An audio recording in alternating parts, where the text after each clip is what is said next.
Will MS kill you? Nope. But it will crack you open. It's going to force you to look not only at your body, but deep inside your mind, your beliefs, your patterns, your pain. Everything is going to be questioned.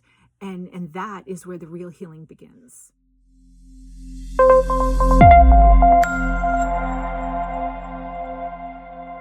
Because here's the thing.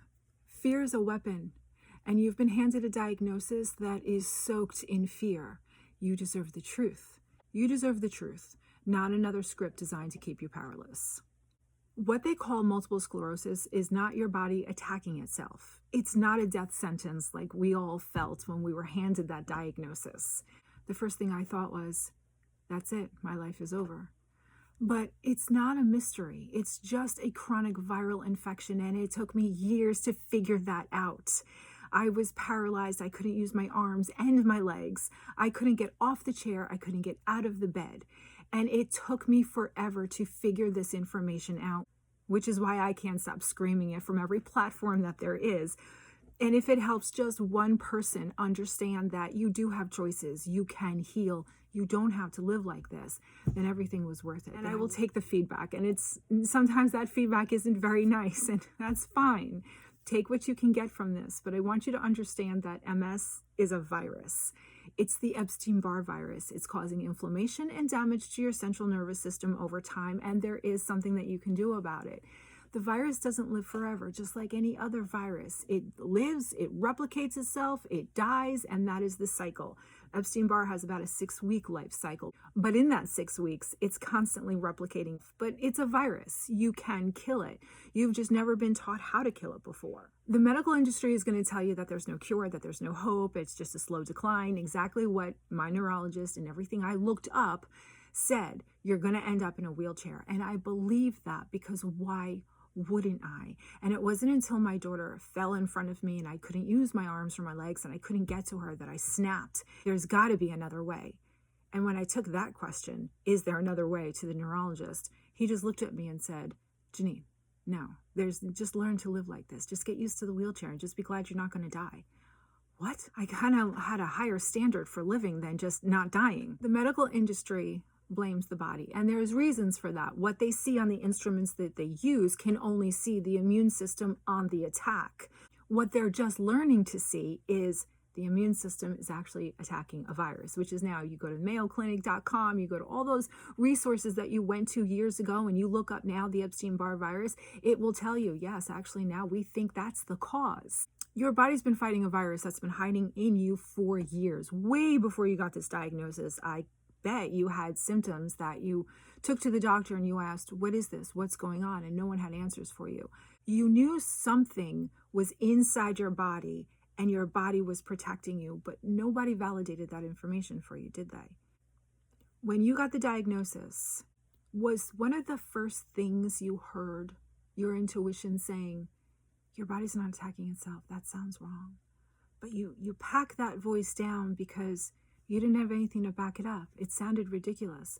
All of these educated doctors sitting in front of you say, it's MS, there's nothing you can do about it. So why would you listen to that little voice?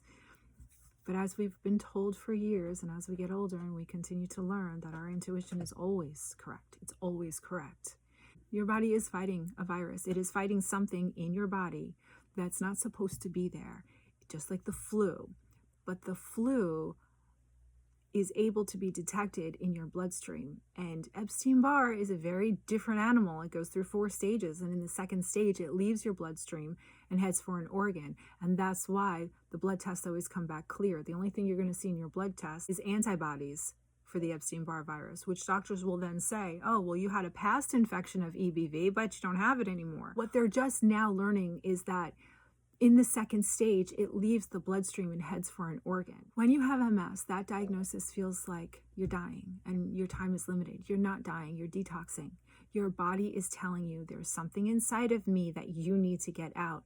All of the symptoms that you're experiencing is from your body trying to detox and get out this virus. You're inflamed and you're exhausted and you're full of questions that no one has answered for you. I have watched women go from using canes to walking, from brain fog to clarity, from hopeless to powerful, because they finally understood the real cause and gave their body what it needed to heal. And here's the thing, your brain can reroute around the damage. Your body is not attacking itself and your immune system isn't broken, it's brilliant. It just needs your help. We need to stop gaslighting our immune system. The doctors need to stop gaslighting our bodies. It's not our bodies. It's what's inside of our bodies that we're feeling the effects of our immune system working overtime. So no, MS is not going to kill you. Understand that. It is not going to kill you. But ignoring the root cause might steal your life inch by inch until you forget who you really are. And then you're left this shell of a woman until one day your daughter falls in front of you and you can't get to her and you break and you go, you know what?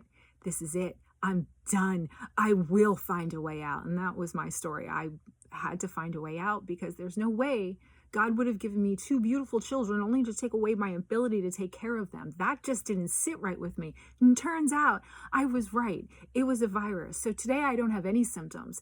And I do help as many people as I can at whatever cost they can afford so that they understand that they have options. They don't have to live in the suffering. If I get one thing across today, it's you do have options. You can heal and you don't have to live with symptoms because you're not fragile. You're fierce. And it's time to stop waiting for somebody to come and save you because the only person who can save you is you. Let me help you kick some MS ass together. Let me help you learn and educate yourself on what is actually going on inside of your body because that's what's going to give you the fuel to get started. And we start small. We start small and we move from there. Growth is about baby steps. It's a culmination of baby steps. Start small, keep going, feel the effects, be empowered by how your body is responding, and that will automatically keep you going. Where do you get started? There's a free download in the show notes. Download the book, MS Healing, the Epstein-Barr Connection, and learn what's going on inside your body so that you start Googling the right things. Because when you start Googling fear-based questions, you're going to get fear-based answers. So start Googling the right questions. Start asking about viruses in the body, how they respond. And if you want to add a little icing on that cake, Google heavy metal toxicity, the symptoms of heavy metal toxicity, and watch what comes up. You are going to be amazed and start questioning, wait, is it MS or is it heavy metal toxicity? Or are those one and the same? All right, download the book, get started. Have any questions, go to mindingyoursoul.com, book a free call, and let's talk.